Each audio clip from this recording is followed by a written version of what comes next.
to tell. Okay. I have just seen two brilliant documentaries. The first one was about people who campaign for what is right.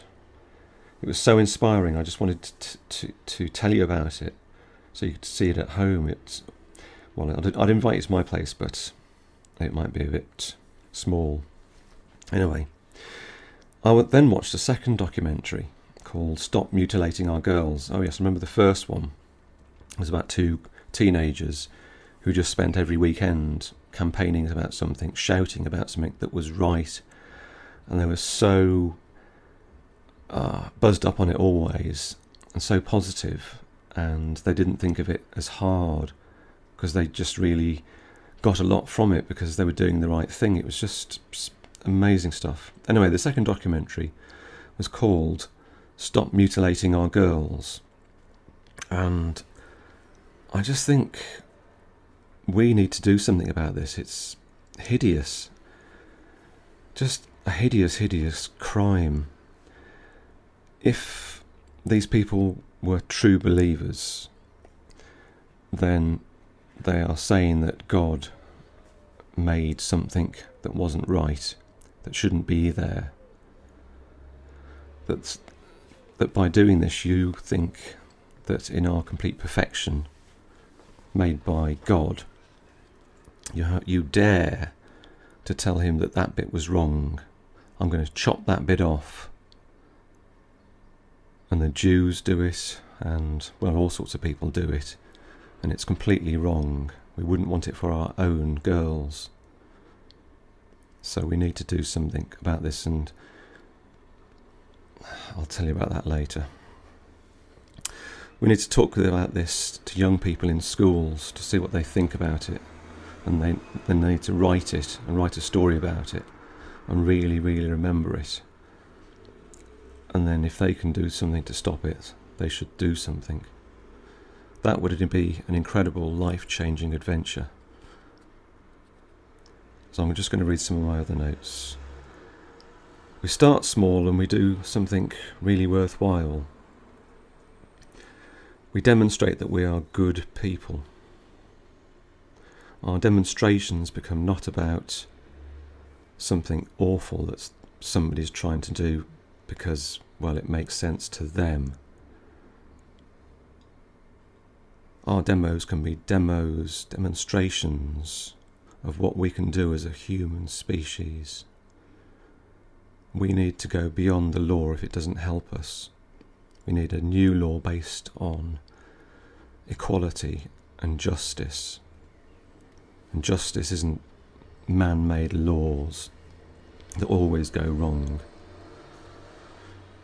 We need to learn from the past before we go into the future. Otherwise, we would not be nice people to know. We choose only the best and smartest astronauts to go on these missions, these incredible life or death missions. And they do go wrong, and people die, good people die, but only the best go into space. And they have to be people who listen to other people, who are nice to get along with, who are not psychopaths, because a psychopath would never be taken aboard a space mission. They would not allow that for a second, nor a racist, nor a sexist. And they all share what they've got. Nobody has anything more special than the others. And that kind of makes sense, because if a few of them have got what a lot want, then there's going to be resentment on both sides. And it's always about money and profit. But I'm getting ahead of myself. Let's go back to the early parts. Pornography is demeaning of both men and women and children, babies. It should have no place in my life, or your life, or anyone's life. There's no place that injustice should be able to hide, and it hides behind a legal facade. Thoughts after a wink wink special cigarette. 6th of June 2015. Almost a year away, that. Wow. This is a mega trip. I am questioning absolutely everything I do, from eating, sleeping, drinking, smoking, pot, let's be honest, TV, adverts, conservatives, but mostly about somebody I love very much. I absolutely love her, and I think she's just the most fantastic woman I have ever met, and she is only enter age. That's 20 years too young for both of us, so I'll not let her know how I feel about her. And if she ever reads this or hears this, she'll know that I've rather fucked up in my duty to keep my feelings secret. Sorry, ? Smiley face. So I will make it clear that I'm only looking for her friendship, and if I can keep that, then I will be extremely happy. Thought number 2. Does everybody write as much as me, or am I an aberration? Am I weird?